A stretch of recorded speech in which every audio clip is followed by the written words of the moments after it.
Hello बच्चों, स्वागत है हमारे चैनल साइंस स्टडी 99 ग्रुप में। तो जैसा कि प्यारे बच्चों, आज हम क्लास 11th का पॉलिटिकल साइंस का 5वां चैप्टर पढ़ने जा रहे हैं, जिसका नाम है अधिकार। तो आइए बच्चों स्टार्ट करते हैं। तो प्यारे बच्चों, हम बात कर रहे हैं कि अधिकार क्या है, अधिकारों की हमें आवश्यकता क्यों पड़ती है। अधिकार का अर्थ है कि अधिकार समाज और राज्य द्वारा स्वीकार किया गया व्यक्ति की वह मांगे जो व्यक्ति के विकास के लिए अत्यंत महत्वपूर्ण होती है। जैसे हम बात कर रहे हैं कि जीवन का अधिकार, स्वतंत्रता का अधिकार, संपत्ति का अधिकार आदि अधिकारों के तत्व किसी व्यक्ति या व्यक्ति समूह की मांग से होनी चाहिए। मांग उसके विकास के लिए बहुत ज्यादा जरूरी है और न्याय उचित होना चाहिए ताकि वो समाज में अपना विकास कर सके। समाज और राज्य उस मांग को उचित मानकर स्वीकार करते हैं। तो प्यारे बच्चों, जैसा कि आपको ये समझ आ गया है, अब हम बात करते हैं कि अधिकारों का वर्गीकरण कीजिए अथवा प्राकृतिक, नैतिक और कानूनी अधिकारों में अंतर बताइए। अधिकार मानव जीवन की वे परिस्थितियां हैं जिसके बिना व्यक्ति अपना विकास नहीं कर सकते। प्राकृतिक अधिकार वह अधिकार जो मानव को प्रकृति द्वारा दिया गया है, या हम कह सकते हैं कि ईश्वर द्वारा प्रदान किया गया है, प्राकृतिक अधिकार कहलाते हैं। जैसे जीवन, स्वतंत्रता, संपत्ति का अधिकार। नैतिक अधिकार वे अधिकार जो व्यक्ति की भावना पर आधारित होते, उसको हम नैतिक अधिकार कहते हैं। तो जैसा कि प्यारे बच्चों, अभी मैंने जस्ट आपको बताया कि प्राकृतिक अधिकार कहलाते तो है, लेकिन प्रकृति द्वारा उनको दिया जाता है, जिसको हम जीवन की स्वतंत्रता कहते हैं या संपत्ति का अधिकार। और नैतिक अधिकार किसे कहते हैं? नैतिक अधिकार वह अधिकार जो व्यक्ति की भावना पर आधारित होती है, उसे हम नैतिक अधिकार कहते हैं। जैसे हम बात करते हैं, वृद्ध माता पिता को यह नैतिक अधिकार है कि बुढ़ापे की अवस्था में उनकी संतान उनकी सहायता करे, और इन अधिकारों के पीछे कोई सत्ता नहीं होती। अर्थात यदि पुत्र अपने वृद्ध माता पिता की सेवा ना करे तो उसे कानून के द्वारा दंड भी नहीं दिया जा सकता, लेकिन समाज उसे अच्छे दृष्टि से नहीं देखेगी।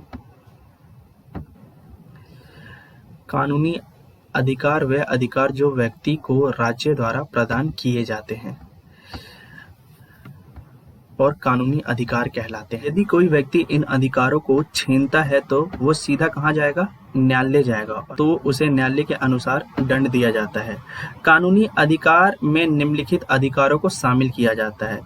सामाजिक अधिकार, जीवन का अधिकार, भाषण अभिव्यक्ति का अधिकार, संपत्ति का अधिकार, समुदाय बनाने का अधिकार, आवागमन का अधिकार पाया जाता है। किसमें पाया जाता है प्यारे बच्चों? तो आपको याद रखना है, सामाजिक अधिकार के अंतर्गत ये सारी चीजें पाई जाती है। जैसे कि अभी हमने जस्ट पढ़ा कि कानूनी अधिकार किसे कहते हैं। अब हम पढ़ रहे हैं कि राजनीति अधिकार, वोट देने और चुनाव लड़ने, सरकारी पद ग्रहण करने, सरकार की आलोचना करने, राजनीतिक दल बनाने का भी अधिकार दिया जाता है। किसमें? राजनीति अधिकार में। अब हम बात करते हैं प्यारे बच्चों, मौलिक अधिकार। समानता का अधिकार, स्वतंत्रता का अधिकार, शोषण के विरुद्ध अधिकार, धार्मिक स्वतंत्रता का अधिकार, शिक्षा और संस्कृति का अधिकार, संवैधानिक उपचारों का अधिकार, आर्थिक अधिकार, काम करने का अधिकार, व्यवसाय की स्वतंत्रता का अधिकार, अवकाश का अधिकार और संवैधानिक उपचारों का अधिकार इसमें शामिल है। तो प्यारे बच्चों, अब हम बात करते हैं कि अधिकार शब्द से आप क्या समझते हैं, अधिकारों और दावों में क्या अंतर है। अधिकार मानव जीवन की वह परिस्थितियां हैं जिसके बिना कोई व्यक्ति अपना विकास नहीं कर सकता। अर्थात अधिकार व दावों में अंतर। अधिकारों को कानूनी संरक्षण प्राप्त है और दावों को कानूनी संरक्षण प्राप्त नहीं होता। अधिकारों को समाज और राज्य की मान्यता प्राप्त होती है, लेकिन दावों को समाज और राज्य की मान्यता प्राप्त नहीं होता। सभी अधिकार दावे होते हैं, पर सभी दावे अधिकार नहीं हो सकते। अधिकार और जिम्मेदारियों या कर्तव्य में क्या संबंध है, स्पष्ट कीजिए। अधिकार व कर्तव्य में संबंध। अधिकार और कर्तव्य एक ही सिक्के के क्या है? दो पहलू हैं। हर अधिकार के साथ एक जिम्मेदारी जुड़ी होती है। जैसे मुझे जीने का अधिकार है, तो मेरी जिम्मेदारी है कि मैं दूसरे को भी जीने दूं, किसी की हत्या ना करूं और ना ही किसी को चोट पहुंचाऊं, ताकि सभी अपने अधिकारों का प्रयोग कर सके। अब हम पढ़ रहे हैं कि अधिकार राज्य पर जिम्मेदारी डालने के साथ साथ मनुष्य पर भी जिम्मेदारी डालते हैं। जैसे एक स्वच्छ दुनिया के लिए राज्य के साथ मनुष्य का भी कर्तव्य है कि वह ओजोन परत की रक्षा करे और जल और वायु प्रदूषण को भी कम करे और पेड़ लगाकर प्राकृतिक संतुलन को बनाए रखे ताकि आने वाली पीढ़ी का भी जीवन सुरक्षित रहे।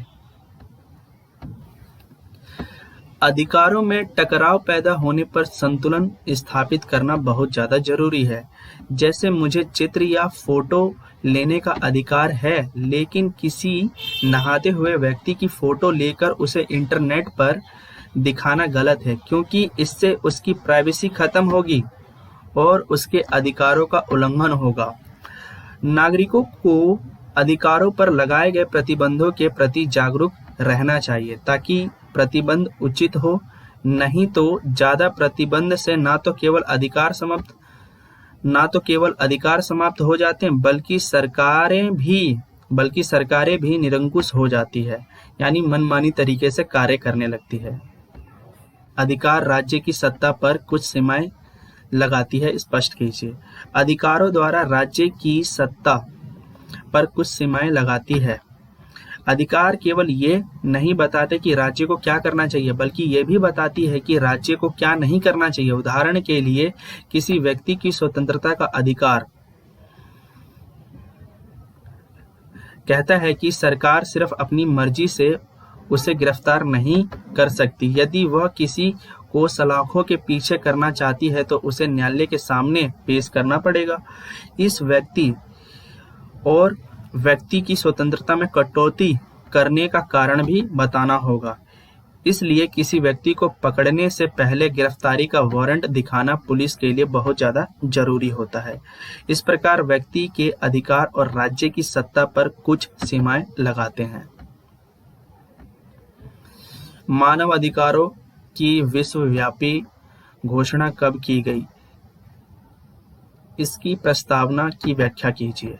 मानव अधिकारों की सार्वभौमिक घोषणा 10 दिसंबर 1948 को संयुक्त राष्ट्र महासभा में की गई। इसकी प्रस्तावना की मुख्य विशेषताएं निम्नलिखित है। इसका उद्देश्य एक ऐसे विश्व की स्थापना करना है जिसमें भाषण और विश्वास की स्वतंत्रता हो, कानून के शासन द्वारा मानव अधिकारों की रक्षा हो, सभी राष्ट्रों में मित्रतापूर्ण संबंध हो और मानव अधिकारों को विश्व स्तर पर बढ़ावा दिया जाएगा। राजनीति, आर्थिक और सांस्कृतिक अधिकारों में अंतर बताइए। तो राजनीतिक अधिकार क्या है? तो राजनीतिक अधिकार नागरिकों को कानून के सामने समानता या देश की राजनीतिक प्रक्रिया में भागीदारी का अधिकार देते हैं। इन अधिकारों में वोट देने, चुनाव लड़ने, राजनीतिक दल बनाने आदि के अधिकार शामिल है। इन अधिकारों के द्वारा नागरिक सरकार के निर्णय को भी क्या करती है? प्रभावित करती है। अब हम बात करते हैं कि आर्थिक अधिकार। राजनीतिक अधिकारों का व्यक्तिगत भी प्रयोग कर सकता है जब उसकी आर्थिक आवश्यकताओं की पूर्ति हो। एक गरीब व्यक्ति जिसके पास खाने के लिए भोजन नहीं है, मतदान करने वाले दिन मतदान का प्रयोग करेगा या वह काम करना पसंद करेगा। उसके लिए मत का कोई महत्व नहीं है। इसलिए आर्थिक अधिकार को भी बहुत महत्व दिया जाता है, जैसे काम का अधिकार, आवास का अधिकार, न्यूनतम वेतन का अधिकार। भारत सरकार ने कभी ग्रामीण और शहरी गरीबों की सहायता के लिए ग्रामीण रोजगार गारंटी योजना की शुरुआत की है। तो प्यारे बच्चों, अब हम बात करते हैं सांस्कृतिक अधिकार। सांस्कृतिक अधिकार का संबंध भाषा और संस्कृति से है।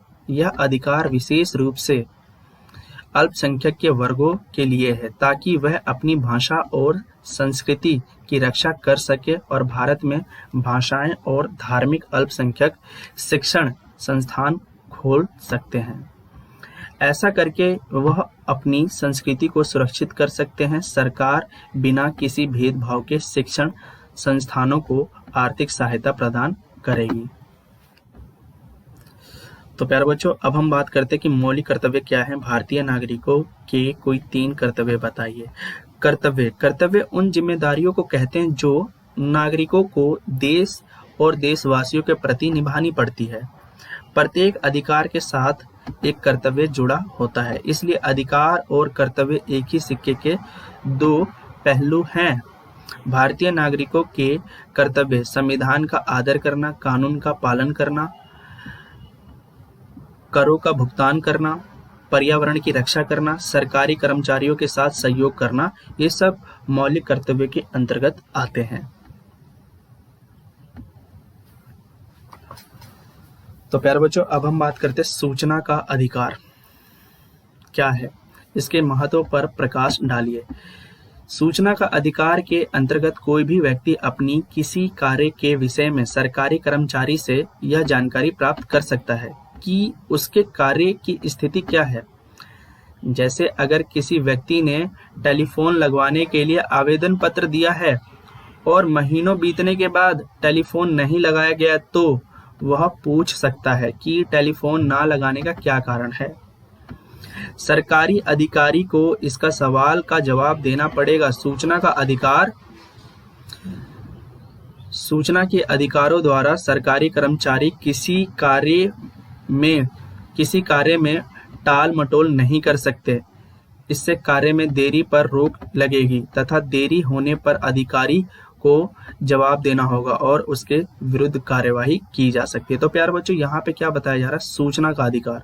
सूचना यानी कोई भी व्यक्ति ठीक तरीके से काम नहीं कर रहा तो आप उससे पूछ सकते हो कि अभी तक आपने काम क्यों नहीं किया। मनोरंजनों के अधिकार पर टिप्पणी कीजिए। यदि आराम के समय मनुष्य को मनोरंजन के साधन प्राप्त ना हो तो वह अपने कार्य में व्यस्त रहने के कारण जीवन से रुचि खो बैठेगा। दिन भर की काम की थकावट के बाद मन बहलाने के लिए साधन मिलने चाहिए। ये राज्य का क्या है? कर्तव्य है कि वह ऐसे साधनों को जुटाए जो मनोरंजन के लिए नृत्य, संगीत, सिनेमा आदि का प्रबंधन करे, ताकि लोग दिन भर काम की थकावट को इन मनोरंजनों के साधनों से दूर कर सकें और दोबारा काम के लिए तैयार हो सकें।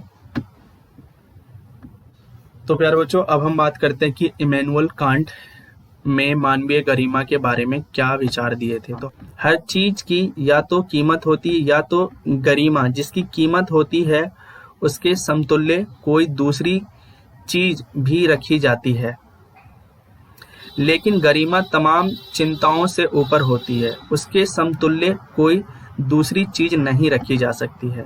तो ये इमैनुअल कांट का कहना था। इमैनुअल कांट ने और क्या कहा कि यहाँ बताया जाता है कि इमैनुअल कांट 18वीं शताब्दी के एक क्या थे? जर्मनी के दार्शनिक विचारक थे। कांट ने मानवीय गरिमा पर अपने विचार दिए थे, जिन्हें निम्नलिखित प्रकार से समझा जा सकता है। प्रत्येक व्यक्ति की गरिमा होती है और मनुष्य होने के नाते उसके साथ अच्छा बर्ताव करना चाहिए। मनुष्य कमजोर, अशिक्षित, अनैतिक, बेईमान, गरीब जैसा भी हो, आखिरकार मनुष्य तो है, इसलिए वह सम्मान पाने के लिए काबिल है। हमें दूसरों के साथ वैसा ही बर्ताव करना चाहिए जैसा हम दूसरों से उम्मीद करते हैं। हमें दूसरों के साथ पशु जैसा व्यवहार नहीं करना चाहिए, वह बल्कि मनुष्य होने के नाते सबके साथ समान व्यवहार करना चाहिए। इमैनुअल कांट के विचार नैतिकता को बढ़ावा देते हैं तथा सामाजिक ऊंच नीच को ये क्या करते हैं? समाप्त करते हैं। इस प्रकार कांट ने मानवीय गरिमा का वर्णन करते हुए अधिकारों का एक आदर्श चित्र प्रस्तुत किया है, जिसका पालन करने में समाज का स्वरूप बदल सकता है। तो जैसा कि प्यारे बच्चों, आज हमारा ये टॉपिक खत्म हो गया है। तो प्यारे बच्चों, अभी तक आप लोगों ने हमारे चैनल को सब्सक्राइब नहीं किया तो सब्सक्राइब कीजिए, बेल आइकन को क्लिक कीजिए, लाइक कीजिए, शेयर कीजिए। तो प्यारे बच्चों, हम नेक्स्ट वीडियो में मिलते हैं।